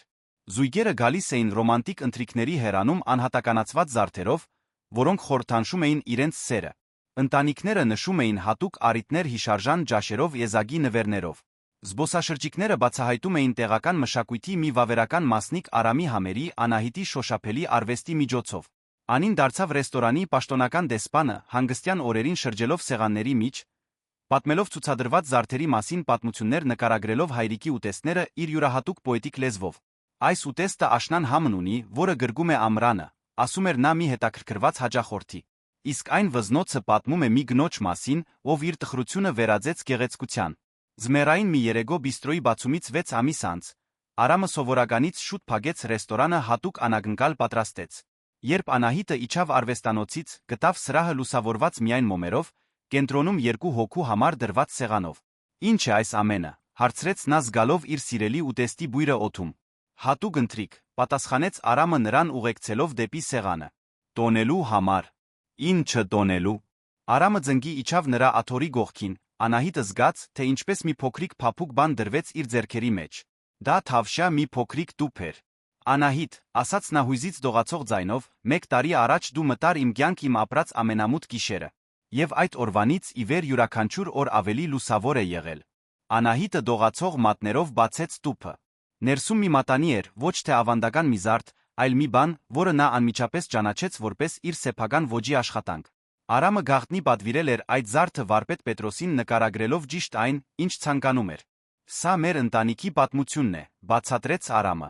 Հիմքը ոսկու արծաթի խառնուրդ է ներկայացնելով, թե ինչպես մեր տարբեր կյանքերը կատարելապես միաձուլվեցին։ Կենտրոնական քարը զմրուխտ է քո աչքերի գույնի։ Իսկ դրա շուրջը փոքրիկ ադամանդներ են, որոնք խորհրդանշում են յուրաքանչյուր հատուկ պահը, որ մենք կիսել ենք։ Անահիտը մատները սահեցրեց մատանու յուրաքանչյուր մանրամասնի վրայով զգալով իրենց սիրո պատմությունը պատմված մետաղի քարերի միջոցով։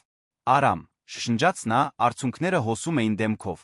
Ամուսնացիր ինձ հետ, Անահիտ։ Դարձիր իմ գինը պաշտոնապես։ Դարձիր Անի մայրը օրինականորեն։ Դարձիր իմ գործընկերը ամեն ինչում։ Արցունքների միջից Անահիտը ժպտաց ամենալուսավոր ժպիտով, որ Արամը երբե տեսել էր։ Այո, պարզապես ասաց նա։ Այո ամեն ինչին։ Հարսանիքը տեղի ունեցավ հաջորդ գարնանը հենց զգայարանների տանը։ Դա մի մտերիմ արարողություն էր միայն մոտ հարազատների թանկագին ընկերների մասնակցությամբ։ Վարպետ Պետրոսը փակել էր իր խանութը ներկա լինելու համար։ Տիկին Աստղիկը եկել էր ամուսնու ուղեկցությամբ, նույնիսկ բիստրոյի որոշ մշտական հաճախորդներ հրավիրված էին տոնելու։ Անին պաշտոնական հարսնաքույրն էր, նա արարողության պատմողը։ Մի գաղափար, որը բնականորեն ծնվեց, երբ նա հարցրեց, թե արդյոք կարող է նկարագրել, թե որքան գեղեցիկ է Անահիտը, որպեսզի վերջինս կարողանա տեսնել իրեն ворթեգրած դստեր աչքերով։ Ձեր զգեստը առավոտյան ամպերի պես է, բարձրաձայն ասում էր Անին, որպեսզի բոլորը լսեն։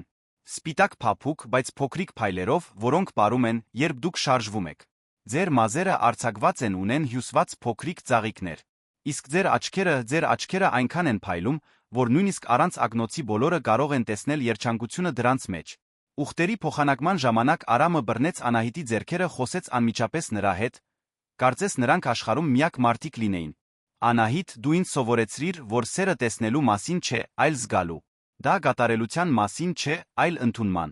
Խոստանում եմ լինել քո աչքերը, երբ կարիք ունենաս, քո ձեռքերը, երբ չկարողանաս հասնել, քո ուժը, երբ քեզ թույլ զգաս։ Բայց հիմնականում խոստանում եմ շարունակել սովորել քեզնից, թե ինչպես մարտահրավերները վերածել գեղեցկության։ Անահիտը իր հերթին երկրորդ անգամ հանեց մուգ ագնոցը հանրության առջ, խոսեց հաստատուն ու հստակ ձայնով։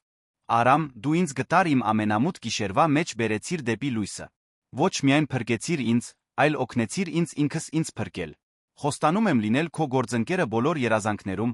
քո համախոհը բոլոր արկածներում, այն մայրը, որին Անին արժանի է։ Եվ խոստանում եմ շարունակել գեղեցիկ բաներ ստեղծել այս աշխարհում ոգեշնչված այն սիրով, որ մենք միասին կառուցեցինք։ Երբ նրանց հայտարարեցին ամուսիններ, հյուրերի ծափահարությունները խառնվեցին երջանկության ծիծաղին ու արցունքներին։ Տոնակատարությունը շարունակվեց մինչ ուշ գիշեր կենդանի երաժշտությամբ,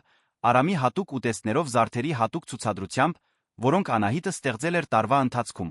Յուրաքանչյուր զարդ ներկայացնում էր մի կարևոր պահ իր վերականգնման սիրո ճանապարհին։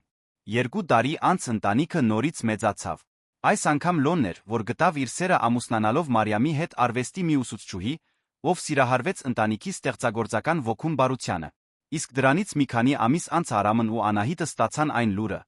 որս մեկ անգամ կփոխեր իրենց կյանքը։ Նա հղի էր։ Անին, որն արդեն 10 տարեկան էր, իր տարիքից ավելի հասուն, հենց ինքը հայտնեց նորությունը հորեղբորն ու հարսին ընտանեկան ընթրիքի ժամանակ։ Հայրիկն ու մայրիկը երեխա են ունենալու, ասաց նա հպարտության պատասխանատվության խառնուրդով։ Եվ ես նրան ամեն ինչ կսովորեցնեմ այն մասին, թե ինչպես նկարագրել աշխարհը մայրիկի համար։ Հղիությունը Անահիտի համար լիովին նոր փորձառություն էր։ Բացահայտելը, որ ինքը մայր է դառնալու առանց փորի աճը տեսնելու հնարավորության, սկզբում վախեցրեց նրան, բայց Արամն ու Անին դարձան նրա մշտական պատմողները, նկարագրելով յուրաքանչյուր փոփոխություն, երեխայի յուրաքանչյուր շարժում։ Այսօր նա ավելի ակտիվ է, ասում էր Արամը գիշերային զրույցների ժամանակ Անահիտի ձեռքերը դնելով փորին։ Կարծում եմ նա բարում է այն երաժշտության տակ, որը դու լսում էիր քիչ առաջ։ Երբ Արենը ծնվեց մի առողջ փոքրիկ մոր գանաչ աչքերով հոր ժպիտով, Անահիտը ապրեց տեսնելու լիովին նորց։ Հպման միջոցով նա ճանաչում էր իր որդու դեմքի յուրաքանչյուր մանրամասն։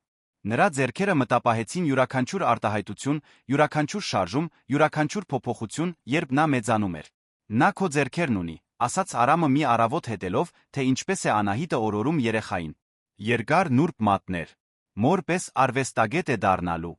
Զգայարանների դունը հարմարվեց ընտանեկան նոր դինամիկային։ Անահիտի արվեստանոցի հետի մասում փոքրիկ մանկասենյակ տեղադրվեց, ինչը թույլ էր տալիս նրան աշխատել միաժամանակ հոգ տանելով Արենի մասին։ Անին դարձավ ամենահոգատար քնքշագուտ քույրը միշտ պատրաստ օգնելու աշխարհը նկարագրելու փոքրիկ եղբոր համար։ Արեն, ասում էր նա ընթերցանության ժամանակ, այսօր ես քեզ կպատմեմ գույների մասին։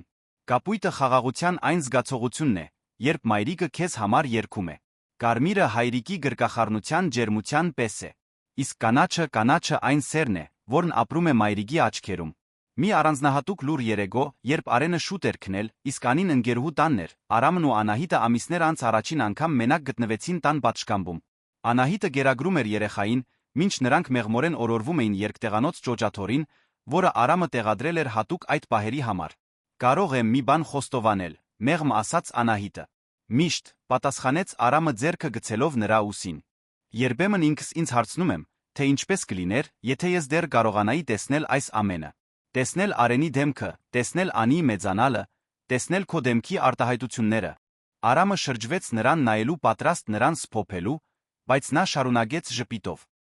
Բայց հետո հասկանում եմ, որ գուցե ես տեսնում եմ այնպես, ինչպես նախկինում երբեք չեմ տեսել։ Տեսնում եմ ձեռքերով, երբ դիպչում եմ Արենի դեմքին։ Տեսնում եմ սրտով, երբ լսում եմ Անիի ծիծաղը։ Տեսնում եմ հոգով, երբ զգում եմ քո սերը։ Արամը համբուրեց նրա գլուխը։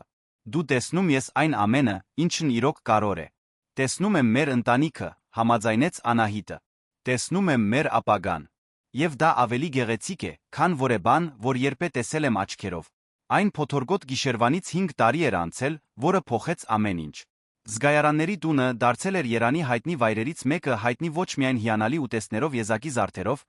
այլ սիրո ընդունման այն մթնոլորտով, որը տիրում էր ամեն անկյունում։ Անահիտը ընդլայնել էր իր աշխատանքը ներառելով վարպետության դասեր տեսողական խնդիրներ ունեցող այլ մարդկանց համար, սովորեցնելով շոշափելի արհեստի տեխնիկաները։ Անին, որն արդեն 15 տարեկան տաղանդավոր աղջիկ էր, դարձել էր հմուտ գրող հրատարակելով պատմություններ մի յուրահատուկ ընտանիքի մասին, որն աշխարհը տեսնում էր այլ ձով։ Արենը 5 տարեկանում ցույց էր տալիս, որ ժառանգել է մոր գեղարվեստական ստեղծագործական ոգին, հոր խոհարարական գիրքը։ Նա ժամեր էր անցկացնում խոհանոցում Արամի հետ սովորելով համերի հյուսվածքների մասին, արվեստանոցում Անահիտի հետ բացահայտելով, թե ինչպես կարող են ձեռքերը գեղեցկություն ստեղծել։ Լոնն ու Մարիամը երկվորյակներ ունեցան Վարդուհուն Տիգրանին, ովքեր էլ ավելի շատ ուրախություն սիրառատ քաոս բերեցին մեծ ընտանիքին։ Տունը, որը մի ժամանակ հյուրընկալում էր միայն Արամին ու Անին, հիմա եռում էր ծիծաղով, զրույցներով միմյանց անվերապահորեն սիրող մարդկանց ձայներով։ Աշնանային մի կեսօր, մինչ դասավորում էր իր վերջին ստեղծագործությունները,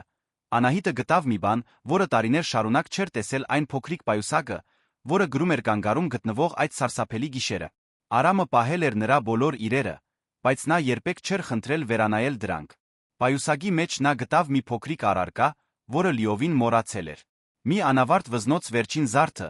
որը նա փորձել էր ստեղծել նախքան իր կյանքի փլուզվելը։ Դա մի պարզ կախազարդ էր արծաթե մի փոքրիկ աստղ, որը նա նախատեսել էր նվիրել Վարդանին իր ծննդյան օրը։ Նա անավարտ զարդը պահեց ձեռքերում հիշելով այն գնոջը, ով ինքը եղել էր այն ժամանակ, մեկը, ով փորձում էր գոհացնել մի տղամարդու, ով իրեն չէր գնահատում, ով վախենում էր պաշտպանել իր սեփական իրավունքները, ով կախված էր ուրիշների հավանությունից իրեն արժեքավոր զգալու համար։ Վճռական շարժումով Անահիտը քայլեց դեպի իր աշխատասեղանը, սկսեց ձափոխել զարդը։ Նա կտրեց սկզբնական շղթան, վերաձավորեց աստղը, ավելացրեց նոր տարեր մահիկ ներկայացնելու համար նոր սկիզբները, փոքրիկ ադամանդներ խորհրդանշելու համար այն հատուկ մարդկանց, ովքեր լուսավորեցին իր ճանապարհը, մի ամուր հիմք, որը ներկայացնում էր այն ուժը, որ նա գտել էր իր ներսում։ Երբ նա ավարտեց, իր ձեռքերում ուներ լիովին նոր մի կախազարդ մի զարդ, որը պատմում էր կերպարանափոխության պատմությունը, մի գնոջ պատմությունը, ով գտել էր իր լույսը նույնիսկ ամենախորը մթության մեջ։ Արամը գտավ նրան աշխատելիս անմիջապես զգաց պահի հուզական ինտենսիվությունը։ Ինչ է դա, մեղմ հարցրեց նա։ Անահիտը ցույց տվեց վերափոխված կախազարդը։ Սա հիշեցում է, ասաց նա, այն մասին, թե ով էի ես ով դարձա։ Արամը պահեց զարդը զգալով դրա մեջ ներդրված պատմության ձանրությունը։ Գեղեցիկ է։ Դա դու ես։ Անահիտը ժպտաց ձեռքը դնելով Արամի ձեռքին։ Ոչ։ Դա մենք ենք։ Դա մեր ընտանիքն է։ Դա այն ամենն է, ինչ մենք միասին կառուցեցինք։ Այդ գիշեր, ընտանեկան ընթրիքի ժամանակ, Անահիտը հատուկ հայտարարություն արեց։ Ես մի բան ունեմ ձեր բոլորի համար, ասաց նա հանելով թավշյա փոքրիկ տուփերը, որոնք թաքցրել էր սեղանի տակ։ Ընտանիքի յուրաքանչյուր անդամ ստացավ եզակի մի զարդ կախազարդեր, որոնք պատմում էին իրենց անհատական հավաքական պատմությունները։ Արամի համար մի հատուկ մատանի, որը լրացնում էր նրա ամուսնական մատանին փորագրված իրենց ծանոթության ամսաթվով։ Անիի համար մի վզնոց, որը խորհրդանշում էր նրա ճանապարհը աղջնագից դեպի երիտասարդ կին։ Արենի համար մի փոքրիկ թնոց սիմվոլներով, որոնք ներկայացնում էին նրա գիրքը երաժշտության արվեստի հանդեպ։ Լոնի Մարիամի համար մատանիներ, որոնք տոնում էին նրանց միությունը ներդրումը մեծ ընտանիքում։ Յուրաքանչյուր զարդ եզակի է, բացատրեց Անահիտը, ճիշտ այնպես, ինչպես ձեզնից յուրաքանչյուրն է եզակի։ Բայց բոլորը կապված են անտեսանելի մի բանով, այն սիրով, որ մենք կիսում ենք։ Անին, որն արդեն բավական մեծ էր ժեստի խորությունը հասկանալու համար, արցունքոտ աչքերով գրկեց Անահիտին։ Մայրիկ, դու մեր ընտանիքը արվեստի գործի վերածեցիր։ Եվ դա ճիշտ էր։ Փոթորկի հուսահատության մի գիշերվանից ծնվել էր մի արտասովոր բան մի ընտանիք, որն ապացուցեց, որ սերը կարող է աճել ամենաանհավանական հանգամանքներում, որ ուժը կարող է ծնվել անպաշտպանությունից, որ երբեմն ամենամեծ օրհնությունները գալիս են ամենամութ պահերի քողի տակ։ Արամը նայեց սեղանի շուրջ տեսնելով յուրաքանչյուր դեմքը լուսավորված երջանկությամբ երախտագիտությամբ, հասկացավ, որ տարիներ առաջ հոկտեմբերյան այդ գիշերը, երբ նա որոշեց կանգ առնել օգնել դժվարության մեջ գտնվող անծանոթին, եղել էր իր կյանքի ամենակարևոր որոշումը։ Գիտեք ինչն է ծիծաղելի, ասաց նա բարձրաձայն գրավելով բոլորի ուշադրությունը։ Ինչը, պապիկ, հարցրեց Արենը միշտ հետաքրքրասեր։ Եթե ինչ-որ մեկը ինձ ասեր այդ անձրոտ գիշերը, որ ես պատրաստվում եմ գտնել ոչ միայն մեկին, ում պետք է օգնեմ, այլ իմ հոգու ընկերոջը, իմ երեխաների մորը, իմ երազանքների գործընկերոջը, ես հավանաբար չէի հավատա։ Անահիտը ժպտաց սեղանի վրայով մեկնելով ձեռքը նրան դիպչելու համար։ Իսկ եթե ինչ-որ մեկը ինձ ասեր, որ իմ ամենամեծ կորուստը կդառնա իմ ամենամեծ բացահայտումը,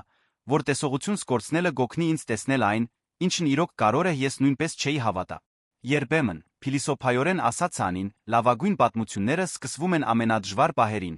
Եվ մինչ ընտանիքը շարունակում էր զրուցել սեղանի շուրջ շրջապատված իրենց միասին կառուցած օջախի ջերմությամբ, մի բան միանգամայն պարզ էր դառնում։ Սա պարզապես գոյատման կամ հաղթահարման պատմություն չէր։ Դա իսկական սիրո պատմություն էր։ Այնպիսի սիրո, որը կերպարանափոխում է, որը բուժում է, որը կամուրջներ է կառուցում թվացյալ անհաղթահարելի անդունդների վրա։ Այն սիրո, որը տեսնում է սահմանափակումներից այն կողմ, որը գեղեցկություն է գտնում անկատարության մեջ, որը ընտանիքներ է ստեղծում անծանոթներից հրաշքներ սովորական պահերից։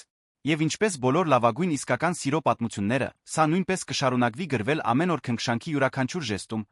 յուրաքանչյուր կիսված ծիծաղում, միասին դիմակայած յուրաքանչյուր մարտահրավերում ապացուցելով, որ երբեմն, երբ բացում ես սիրտդ ինչ-որ մեկին օգնելու համար, դու վերջում փրկում ես ինքդ քեզ։ Պատմության վերջը։ Սիրելի ունկնդիրներ, հուսով ենք, որ Արամի, Անահիտի Անի ճանապարհորդությունը դիպել է ձեր սրտերին այնքան, որքան մերին։ Այս պատմությունը մեզ հիշեցնում է, որ ամենամութ պահերին կարող են ծնվել ամենապայծառ լույսերը, որ իսկական սերը միշտ ճանապարհ է գտնում։ Այս հուզական փորձառությունը շարունակելու համար մենք ստեղծել ենք հատուկ երգացանք նույնքան հուզիչ ոգեշնչող պատմություններով։ Գտեք այն սեղմելով այստեղ կողքին։ Եթե այս պատմությունը ձեզ հուզեց, չմոռանաք բաժանորդագրվել մեր ալիքին հավանել այս տեսանյութը։ Ամեն օր մենք բերում ենք եզակի պատմություններ, որոնք ուսումնասիրում են մարդկային փորձառության բարդությունն ու գեղեցկությունը։ Բաց մի թողեք մեր հաջորդ նյութերը մեկնաբանություններում պատմեք մեզ, թե պատմության որ մասն է ձեզ ամենաշատը տպավորել։ Մինչ հաջորդ հուզական ճանապարհորդությունը։